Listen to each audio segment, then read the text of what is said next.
Do you remember the shooter in the University of Texas at Austin? I remember that one. Okay? Yeah. There's a movie they made out of it called The Tower, Yeah. where he left a note saying, I just want to kill people. Something must be wrong with my brain.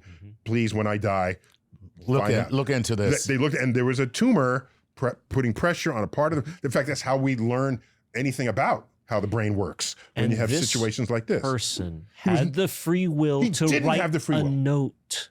He had the free will to write the note. But so he did not have the will to resist shooting.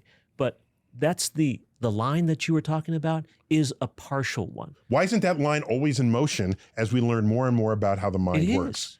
It is. Okay, so then maybe it's a line of convenience today, but tomorrow we're going to find out, oh my gosh, that person has no real free control over their behavior, over their personality, over their tendencies, over their treatment of others. It's not a line of convenience. It is, in your words, a perimeter of ignorance. When Newton said we couldn't explain certain things, right? God must have done it. Of course. That's a God of the gaps. Of course. That delineates what we don't know.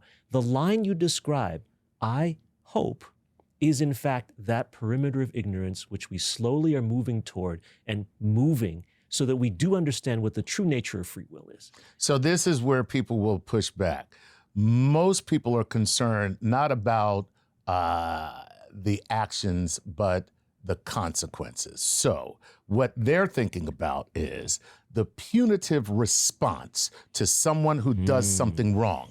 And is a punitive response a deterrent for somebody doing something wrong or doing something wrong in the future? Especially if they don't have the free will. Right. So there's the other side of this entire analysis is how does society interact with people who are being brought into the circle day by day. We're learning what we have control over and what we don't, biophysiologically, intellectually, emotionally. Yes. Why do people need anxiety meds?